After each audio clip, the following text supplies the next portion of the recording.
I had a horrible dream last night that I was walking down a city street in the pouring rain.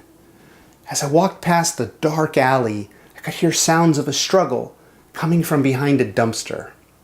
I crept closer, only to see an overweight man in jeans and a plaid shirt viciously beating another man. As I drew near to stop the brutal attack, I noticed that the overweight man was George Lucas, gray beard and all. Stranger still, his victim wasn't really a man. Instead of a head, this man had the words Star Wars suspended above his shirt collar, as if his face was ready to scroll up the silver screen, followed by the opening crawl.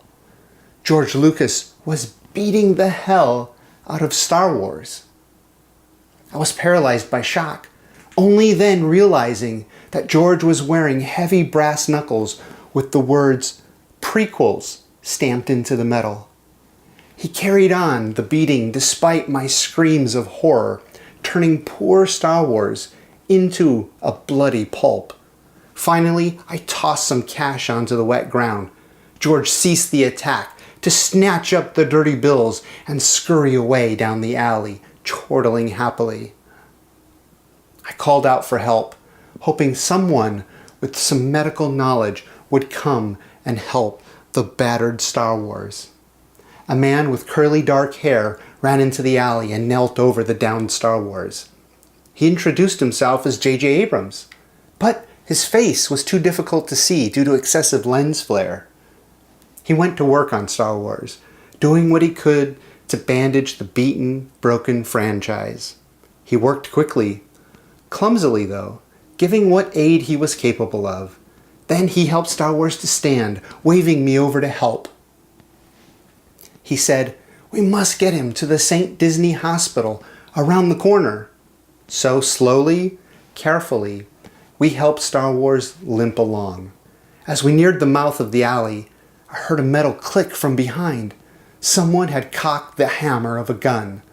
Before I could turn, the gun went off and Star Wars fell, a bullet in its head.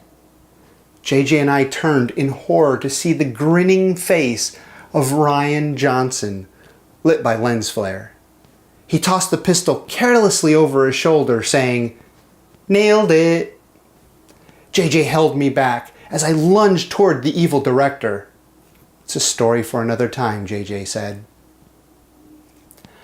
Ryan turned with a snicker and walked away, meeting a shadowy figure halfway down the alley.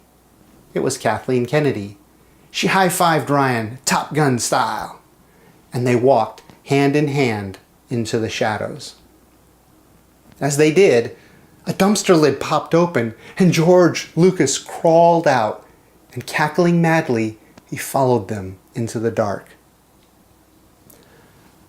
"I tried," said JJ with a sad shrug. Then he too was gone. I woke from this horrible nightmare, relieved that it wasn't real. It hadn't happened.